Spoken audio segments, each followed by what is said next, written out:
Welcome to Emotional Sobriety, the next step in recovery, with Dr. Alan Berger and Tom Rutledge. I love Joe Chisholm. I think that guy is just brilliant. He's a gem, man. He's a He gem. really is. He's an important voice in our program.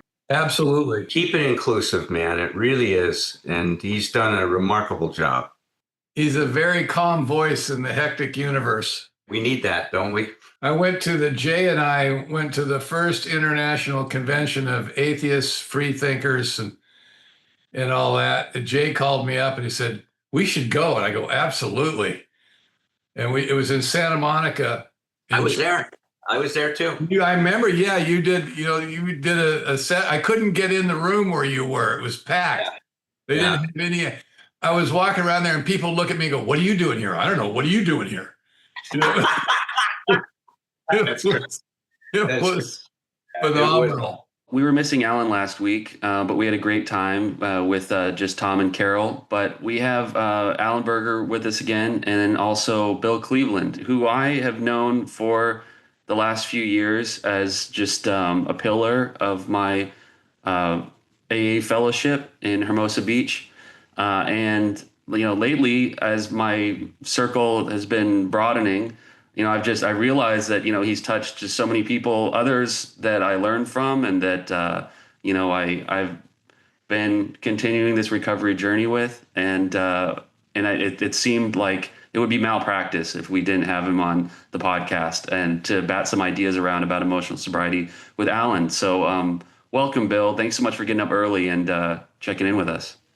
Thanks for having me. Yeah, it's wonderful to have you here, Bill. God, you and I go back a long way. Yeah. How many years you have now? You're up in the 40. 40 years. So I've probably known you for 40 years. Yeah. 40 years.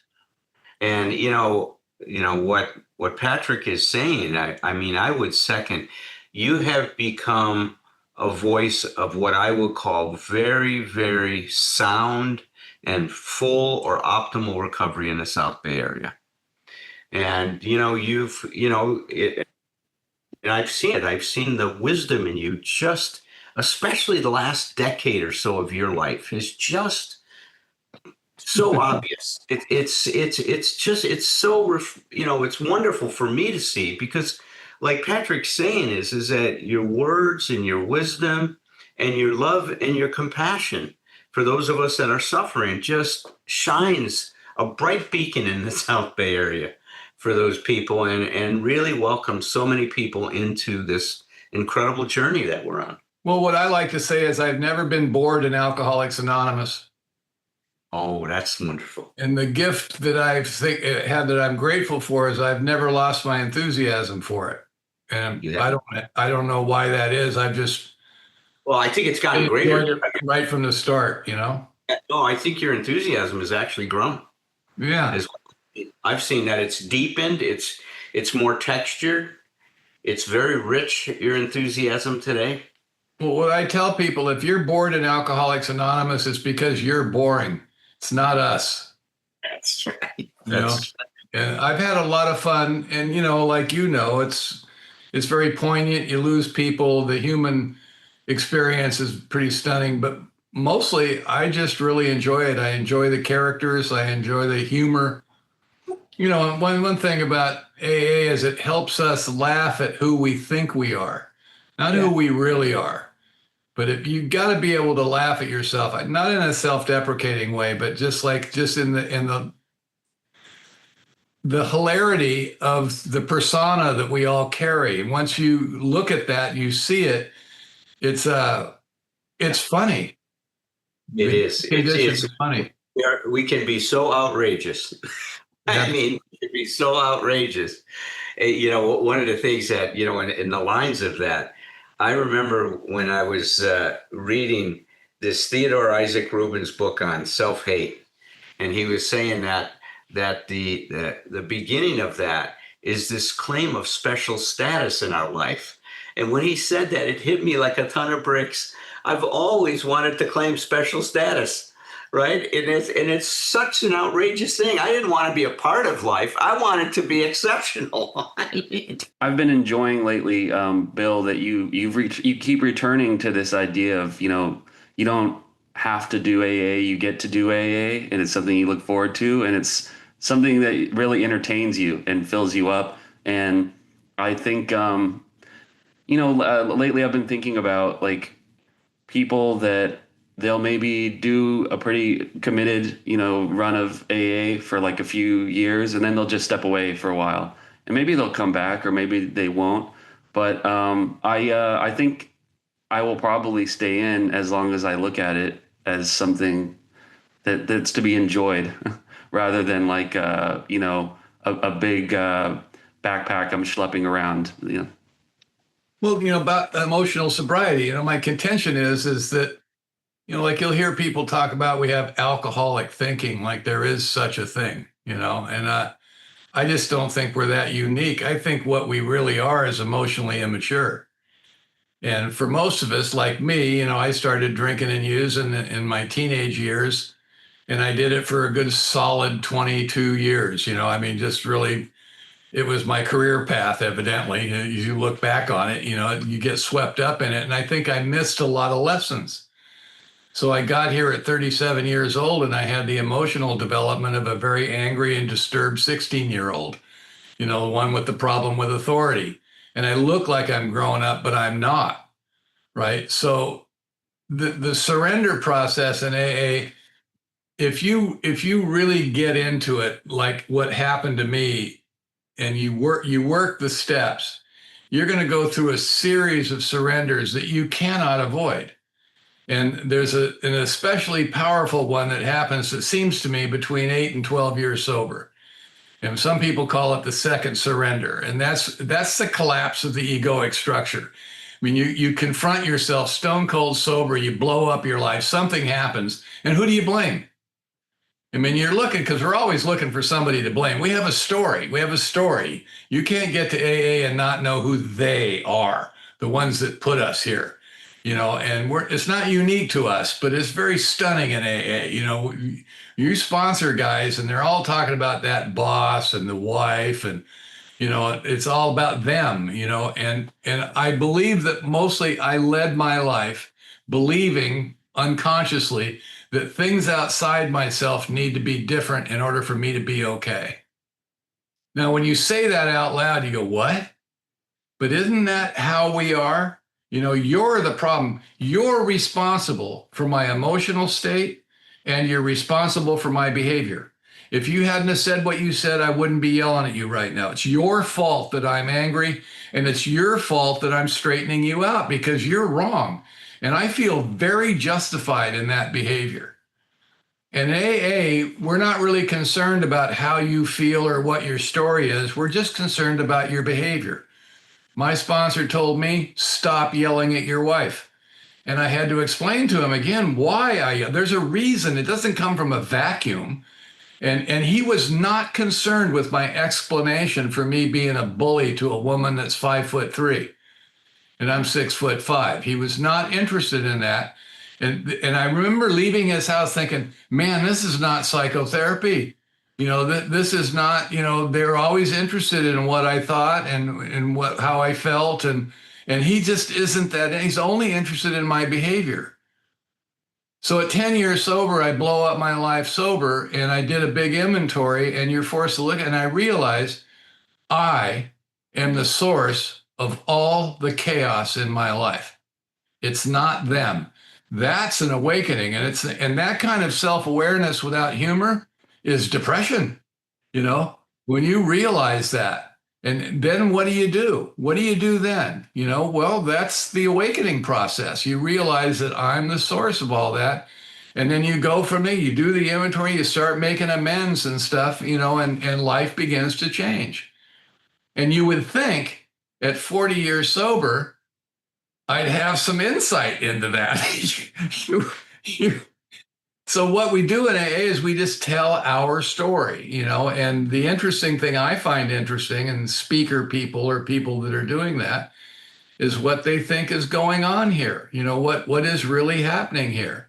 because our lives have been saved. Certainly, that's remarkable. But the growing up process, I mean, you think of the wisdom in AA, there's so much experience and people expressing that experience in many different forms. There's a little bit of something for everybody. And I find that fascinating. I think it's especially at, 78 years old and long time sober. I think it's the most interesting thing that's ever happened to me. Very cool. Ernie Larson calls it the second first step. Yeah. Second first step, and that's what you described, and it's powerful. And then, like you said, Bill, then you go back and you start working the steps from that perspective, and it has a whole different meaning.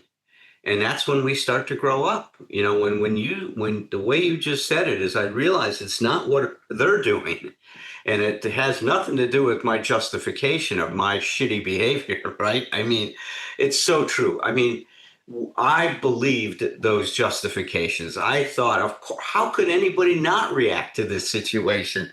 You don't expect me to be perfect, do you? I'm not an angel. I'm not God. I mean, so of course I'm going to be reacting. Sorry.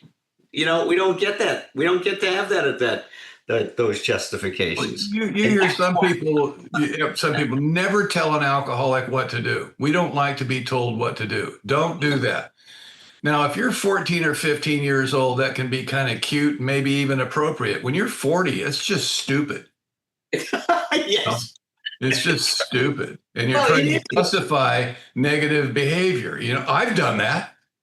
I've took that mantle So on. true. It's so true, man. At 40, I'm not going to have anybody tell me what to do.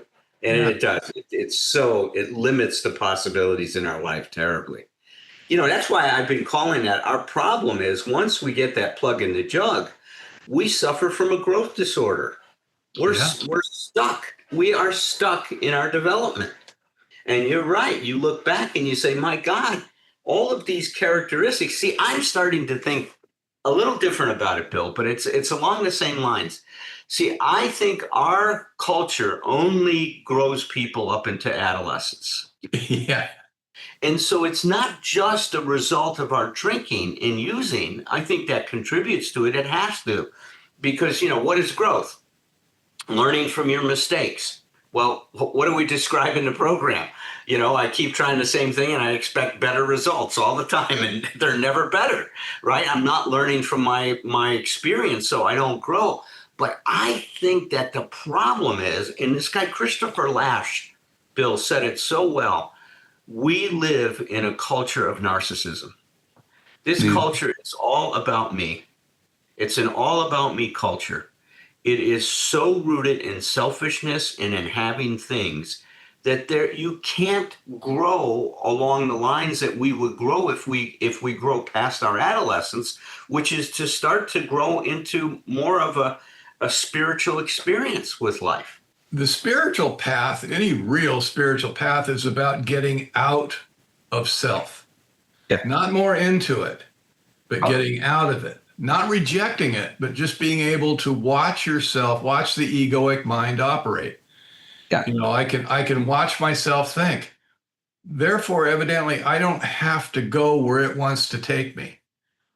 Right? And that kind of awakening, that realization, I'm utterly powerless. I have to stop the blaming.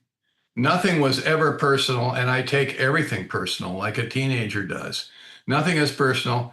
Self-awareness is compared to self-obsession, being able to watch myself move through life. And the thing that's lacking in me, because I am that self-centered person, is compassion. And I don't know I don't have compassion because I've never had it. I've always been wrapped up in self. It's all about me all the time. My interactions with other people is all about what I need or what I can get. And mostly I'm unconscious of that. I'm just behaving like a teenager behaves, And when all that comes together, it's literally about getting out of self. Now, people say in AA, one of the things I like to do is kind of fun, is I'm looking for the true self. What if there's nothing there? What if what you're looking for literally does not exist? What if the real truth is that we are not independent? We are dependent upon each other. The mistake we make is thinking we're standalone, separate, unique people. And we're in a pool of consciousness. We're all made of star stuff. We're all carbon units. We're all the same, all of nature. We are not separate. And the ego's job is to create separation. It's part of the human, it's not the enemy. It's part of the human experience. But on the spiritual path, you're kind of forced to look at that. And what I see in Alcoholics Anonymous, especially in my home group I've been going to for 40 years, you develop there's a feeling there. And I feel that connection there. I can feel that connection. And it doesn't require you to feel it too. I just get it, that we're all in this together. The idea of a home group, this is where we live. And I think that's a real live experience of some of the philosophy that you read. Eckhart Tolle describes the ego and the human condition, I think, better than anybody. I just think I hear that voice. I hear him talk about it. And the ego kind of has its own separate life that's kind of separate from the self, whatever self there is. It lives its own life and it defends and protects itself. And it thinks it's me. I think it's me. I'm in collusion with it. And on the spiritual path, you're forced to look at that. In sponsoring people, I believe that why I'm here, and I think for all of us, is to reach the way we get out of self is by doing that selfless kind of service, In sponsoring people, you can see the change. You can see the light come on in people's eyes. Certainly initially when the obsession leaves and stuff, and all of a sudden they wake up and go, geez. And you have an effect. When you enter my life, it disrupts everything. Right now, I'm more focused on you, and I exercise that compassion muscle, and I'm literally getting out of self. Initially, it could be out of ego, like I'm looking for devotees, I'm looking for followers. I'm trying to make a name for myself in an anonymous organization. But the process of doing that, it will change you. It doesn't matter what the motivation is. The interaction like that, pretty soon you care. You begin to care about other people in a very genuine way. And as years go by, these people are like family. I have guys that I sponsor that I'm clearly a father figure. And what I learned about that is I can do that. I didn't know I could do that. I didn't know I could be that for you. Just a loving, caring, there's certain people in my life that I really have. One guy said to me the other day, this guy's been sober a long time, and he looked at me and he said, I know you're not my father, but, it's like, and that's so loving, man. You can't not be touched by that, And Right. that's getting out of self. It's transformative, Well, it's moving away from that self that is so egocentric, right? That's what you're describing. See, there's another part of us, and that's the part that you've realized, and I can hear it. I think I've experienced that in my life. That is a much bigger self in some ways. Even though we thought that other self was so big, it was so small, really. But this other self that you're talking about has an awareness of self and others. And because of that, we're able to have something that I never had before in my life, which is empathy. Yeah. That's where I can have compassion. If I can put myself in somebody else's shoes, and it's because with that empathy is the connection I can make to others. Mm-hmm. That's the fellowship, And Bill said it. He says, of learning how to have a true partnership, none of us really had any idea. I mean, we had no idea what a true partnership was like. Exactly. Because you can't have that when I'm self-centered. I was unable to do it because I made everything about me. Yes. How did you both access that empathy? Because you did eventually, but what was the blockage, or how did you do that? Well, what I talk about all the time, nothing has changed me more than working with others and sponsoring people, specifically being a sponsor. Jay's my sponsor. I've had the same sponsor for 40 years. And what I say, I should have fired him several times, but he needs me now. I make him look good, But that relationship, you learn things in that relationship. One is there can be conflict, and that doesn't mean the relationship is over. You can work through it. And we've had those experiences, right? So I'm following him around, and he's telling me this is why we're here. Now I'm thinking everybody else is doing this. I have no idea that this is kind of special, I'm just doing because I'm new, and so I'm just doing it. So as I'm clawing my way up the AA corporate ladder, which is my way, I started learning things. I start falling in love with people. I start caring. You can't not care. It's overpowering. People come to you and they lay their life on the line with you. They trust you, and they do a fifth step, and they tell you the secrets they've never told anybody. You can't not be moved by that. You'd have to be a cold-hearted orb, to not be touched by that. And why do they trust me? That's interesting.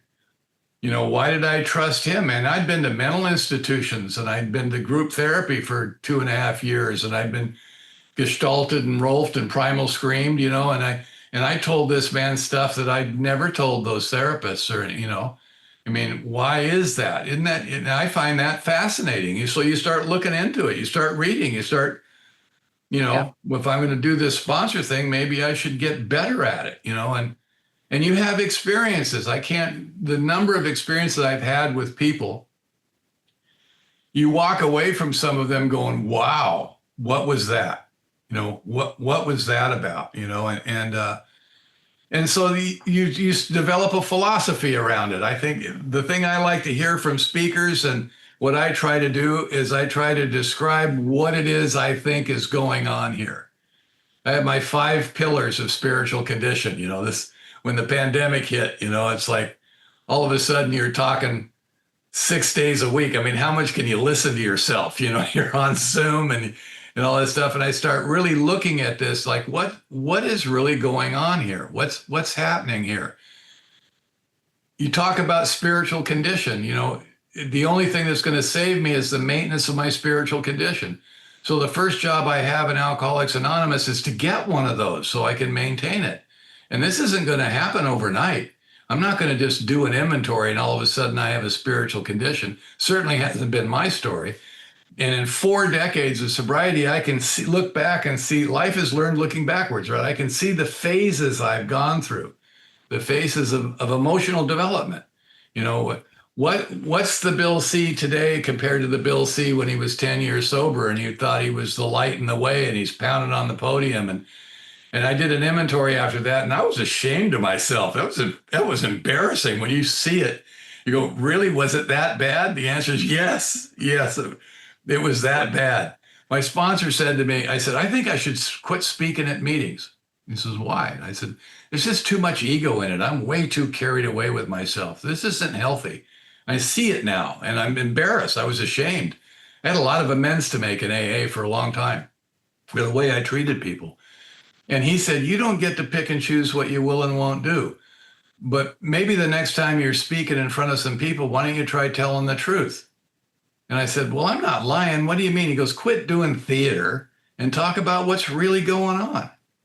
We will understand. Who do you think you're talking to? So I started talking about ego. I started talking about it and describing it, and just unashamedly. We all have one. Some people pretend they don't. You ever heard a speaker in AA get up to the podium and say, I don't like doing this. There's too much ego in it. I'm looking one way and you're all looking the other way, and I don't like that. I go, bullshit. We love it or we wouldn't do it. Right. If we didn't like it, we wouldn't do it. Plain and simple. You can pretend that you're not wrapped up in it, but let's get real here. And I started talking about stuff like that, and the conversations I began to have with people, other people come up, it registered. I would talk about something, half the room would groan and the other half would laugh, both in recognition. Because I'm talking to a whole room full of egomaniacs with inferiority complexes, and it manifests itself in different ways. I'm an extrovert, right? I need lots of attention in order for me to be okay. I sit around here in my house and nobody's coming around. I'll start calling people to come over and hang out with me. I like having people. Then there's the introvert. He's as self-centered as I am. It just looks different. He hides out. He doesn't like being around it, but it's the same thing. And you begin to realize that you learn that from sponsoring people. They tell you what's going on, and you pretty soon you register that. You realize that this human condition is very similar among all of us, manifests differently. Some of us are loud. I had a woman tell me one time as I was ranting about something, she said, "Bill, you do very loud service, right? The rest of us are just quietly don't think you're alone in this thing, you know." And Cheryl Townsend, I'll never forget that. I mean, I Yeah. heard her. She was at my 40th birthday, but she's all old now, like the rest of us, And I reminded her of her, and she goes, "I remember telling you that. Somebody had to tell you. Shut the fuck up." It's like. Oh But my I God. think the philosophy of AA is fascinating. It's fascinating, and I love talking about it. And I love hearing other people talk about it. I think that's something that we share. You talked about an amends that you had to make one of your meetings, one of your Tuesday night meetings. It was really brave of you to both, I imagine the experience was as you lived it, but then talking about it in the meeting. And it inspired me to go and make an amends that I had been nursing for a while, and I was too scared to come clean and tell this guy that I'd hurt him. And yeah, I mean, I just feel like that vulnerability in those contexts really does, like, it spills out, or it goes outwards, and it gets other people to kind of like work on their behavior. And it was a big help to me. So I thank think you. some of the greatest stories in AA are men's stories. That's when the transformation really happens. Making amends changes the story that we've been telling. In the amends process is where you really learn really that nothing was ever personal. People are just doing what they do, and I happen to be in the blast radius of their behavior. And sometimes you're in my blast radius. So sitting down thinking about this, like, what is the lesson in the amends? Because it's so powerful. That's where a lot of people drift away, or they don't. That's a stopping point for a lot of people. And when I made amends to my father, I really hated my father. I didn't like him. He didn't like me much either. I was a bad kid. And I made amends to my father, and I had a cathartic experience. It was a physical response to that. I went out in my car afterwards and just started sobbing. I couldn't stop. That's a spiritual experience. Those are the kinds of experiences I've had. I look back, I know that's very spiritual. It changed the path of my life. And that's not the only one. Every time I did something like that, whether it was well received or not, it changed my life. That's when you turn and walk away from that, you're a different person. It isn't just experiential. It changes the way you perceive the world. So when you push somebody to make the amends, like many times the guy says, "I'm not making amends to that son of a bitch," and I just wait, Sooner or later, the idea is to rid yourself of the resentment. You don't want to carry that around with, we all know that, resentment is the number one killer. I think that's pretty damn close to the truth. You see people go out in rage, I had rage. You do something, I would just launch, and I don't have rage. My wife tells me, she says, "Don't look at me like that." And I said, "Look, the rage is gone. I just get pissy. You have to put up with pissy, And she goes, "No." Stop being pissy too, It's like, but that changes. The amends stories are powerful. I've made a couple of them that were really. I waited 10 years to make one. I was afraid, and when it finally happened, then you sit there and wonder, why the hell did I wait all that time? The other thing about amends is that we have no idea the impact that has on people that we make amends to. Can you count how many times anybody's ever walked up to you and said they were sorry for the way they behaved? Or that just doesn't happen. And we go out there and do that, and it fucks people up. It ruins their resentment that they had, Well, I've noticed, like, in the rooms, there's not a lot of skepticism about the positive side of human nature, because it's an environment that's just so rich with people reaching out to each other and helping each other, and you know, selfless acts as a prerequisite for entry almost. And I think that, like, I don't know, my girlfriend and I, we have this ongoing conversation about like how selfish are people, and you know, what is the essence of people, you know, and more negative than positive. And I think I just like happen to be in an environment, or put myself in an environment regularly, where people rise, and they rise because they were previously someplace pretty low. But I don't know. I think that AA is just, it's like any institution. It's kind of a microcosm of the whole, and you get all of it in there. I think when you walk into Alcoholics Anonymous, what you experience is compassion, empathy, like Alan was talking about. You know, like, weren't you kind of suspicious of why people were being so friendly? It's like, you know, when are they going to ask for money? You know, it's like, Well, what you were saying, Bill, about the impact that an amends has on a lot of people. And it's really something to be thoughtful about when you say, think about your life and how many people have come up to you and said they're sorry for hurting you or doing something that would have a big impact on your life, negative impact on your life. Recently I went through a divorce and a very painful situation. And it caused me to go back and look at my first marriage, because I was trying to use the pain to try to get some idea of how I show up in relationships, right? And so I went back to my first wife, and I realized I had a very, very deep amends to make for her. I abandoned her at a very painful point in her life. And I justified it because I felt she abandoned me. But it was just that story I told. Mm-hmm. And it really came out of me being a big baby. Things weren't going the way I wanted them to go, and I didn't know how to deal with it. And so I blamed her, I dumped it all on her, and I felt like I had a license that would justify whatever behavior I had, whatever shitty behavior I had towards her, and I was shitty.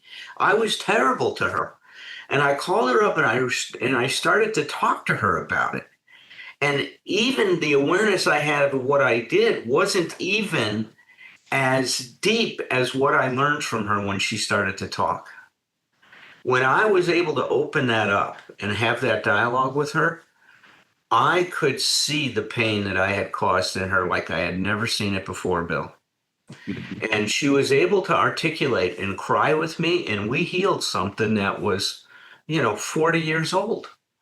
And I felt free from it. But you know what I also realized is she wrote back to me and reached out to me and called me, actually. She says, you just gave me an incredible gift, because I didn't know how to deal with the situation that happened between us. And you just allowed me to talk to you about it in a way I never thought I'd have a chance to do it. Mm-hmm. I can almost cry when I'm talking about it now. And it really was healing, man. It was so healing for her. And I realized that it's the same thing, is that when I'm operating out of that immature self, right? It's all about me. I'm not getting what I want my way. It's not happening the way I want. I throw a fit about it and, act like a big baby and stuff like that. Pissy baby, I call myself sometimes. But it's even worse than that. It can be worse than that. But what I realize is that it's something Father Richard Rohr said once. He says, when we are immature, those around us get infected by our immaturity, right? When you're sick, you transmit it. Yeah. But it's also true that when you start the healing path, you also transmit that. Mm-hmm. And I could see that attempt at coming to grips with something that I did that was terribly wrong gave her some freedom that she would have not had. And now I started to understand what Bill meant by, I had no idea what a true partnership was like. Mm-hmm. Like you said, we are connected. Mm-hmm. We are going to influence each other.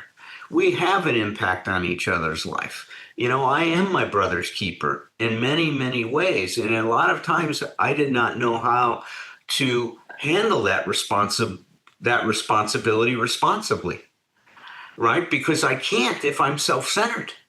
there's no way I can consider you if all I'm considering is me.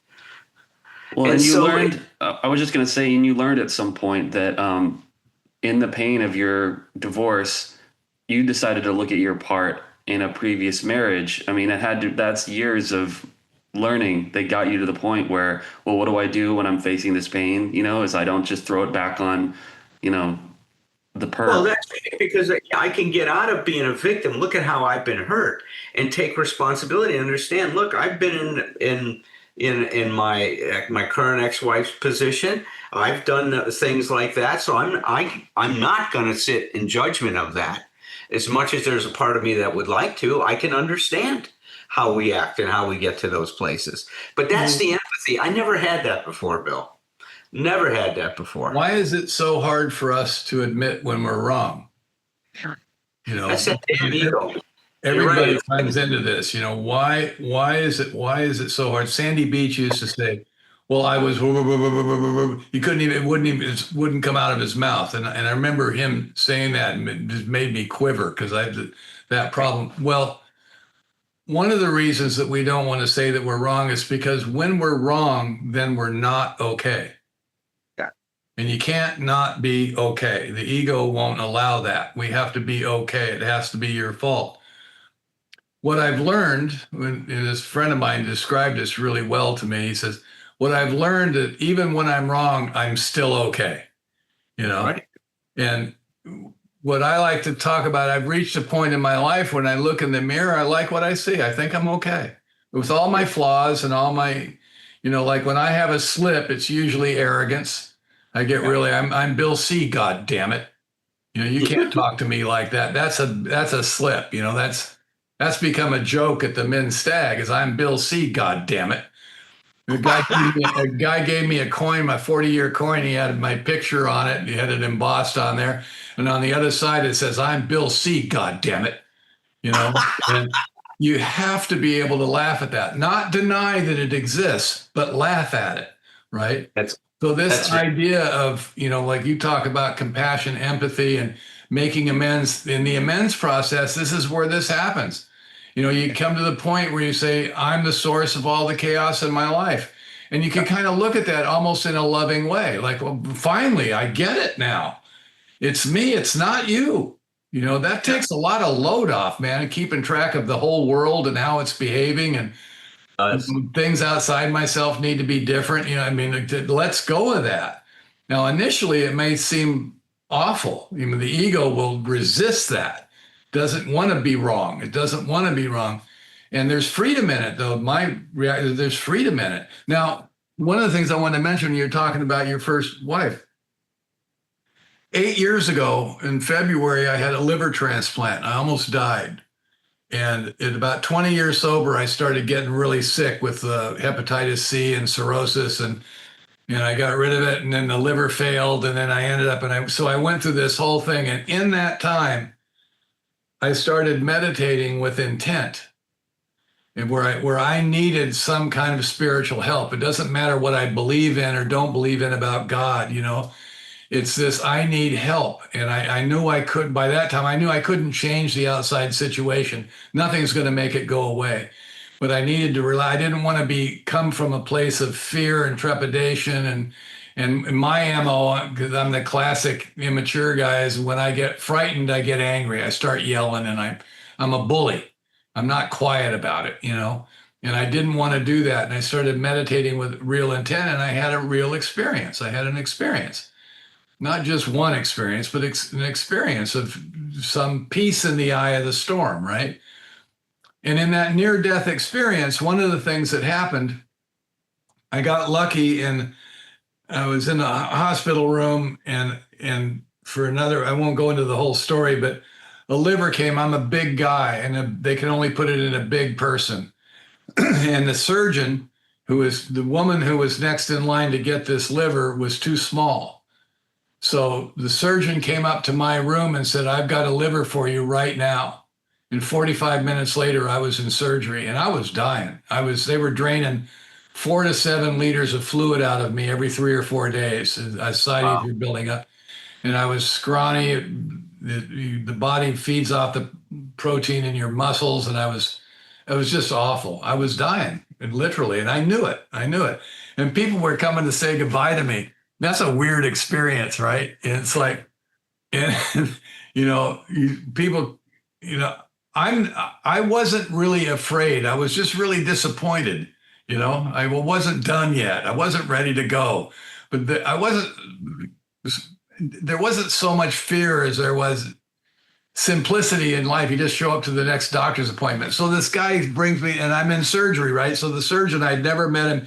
He comes out and he shakes shook his hand because I've had a lot of surgeries, and you want to make sure they see you as a real person. So you touch them, because you're just another part of their job, right? So I shook his hand and I said, I want you to know that I'm not afraid. I know you people really know what you're doing, and I want you to know that I'm not afraid. And he smiled at me. This guy, every year I call him, and he smiled at me, Dr. Nissen, and he said, well, good, because we're really good at this. And I said, thank you, And I introduced him. My wife was in the room with me. They let him come right into the surgery, and then they left. And my ex-wife was there. This is the point I wanted to make. My ex-wife, my second ex-wife was there because she's like a sister to me. We've made the amends, we're close. She's there with me. And my son and his girlfriend. So I introduced the surgeon to these people. I said, this is my wife and my ex-wife. And he said, oh, well, hi. And they walk away, and he leans over and he goes, that's your wife and your ex-wife? And I said, yeah. And he goes, how do you do that? Said, we should talk. And that's the last thing I remember. They had a boom, I'm out. And I got the liver. It saved my life, and in that process, all the AA people are coming, and you're in the liver department at Cedars. They never asked who they were. They know, because this is where all the alcoholics go that need a liver, and my wife is there, my ex-wife, my kids, and the nurses would come in and just shove people out of the way. It was an incredible experience, especially the recovery process. And what I realized in that is I am surrounded by love. And the most important thing in my life is the relationships I have. All the ego trips and all that's the most important thing in my life, not an exaggeration, is the relationships I have today. I am not alone. When I got sober in 85, I was alone. And I'm not alone anymore. People ask me, how do you handle people wanting to put you up on a pedestal? And I go, it's a very loving thing. Isn't it nice? I've reached a point in my life where people look up to me and they have respect for me and they want to be close to me. Should I deny that? Is it all about me? No, it's all about us, man. It's like when you can see that, the ego really drains out of it. It's just a lovely place to be in my life where I'm surrounded by people that care about me and I care about them. The reason they care about me is I care about them. It's a two-way street. And there's a lot of humor about it and a lot of, in our home group, you see that, all the nicknames and stuff, all that stuff helping us don't lose your sense of humor here, Like Bill C sitting over there, the icon, and a home group, they don't know me that way. I have personal relationships with people in that room. They know the real me, if there is such a thing, We interact with each other. We're close to each other. That's a wonderful place to be. At one point when I was in the hospital and I'm recovering, I was so uncomfortable. It was after the surgery. One night I was up watching the news, which was really helpful. God damn. I shut it off now. But anyway, I'm so really uncomfortable. And I thought it's 3:00 in the morning, and I said, I need to meditate. So I got quiet and I breathed and I meditated. And at one point I burst out laughing because I realized what I was trying to do is change the situation. And that it doesn't work like that. What you do is you relax into it and stop struggling against it. So maybe you can't eliminate the pain and the discomfort, but you can eliminate the struggle. And that's what being peaceful is about. Stop struggling again. You don't have to like what's happening, but you can not struggle against it. Isn't that ultimate acceptance? And you learn that through life experience, not through intellectual understanding. And in AA, we have real life experience, Look at you're doing such a wonderful job at describing what emotional sobriety is. It occurs to me, Alan, you had a sobriety birthday. Was it the first last Friday? Yeah, last Friday. Yeah, 54 years. 54? 54. You must have got sober at 10. That's what I think. That's the first thing I thought, honestly. I needed to get sober at 10, Yeah, but yeah. I waited 9 more years, so I was 19 when it happened for me. That's really cool.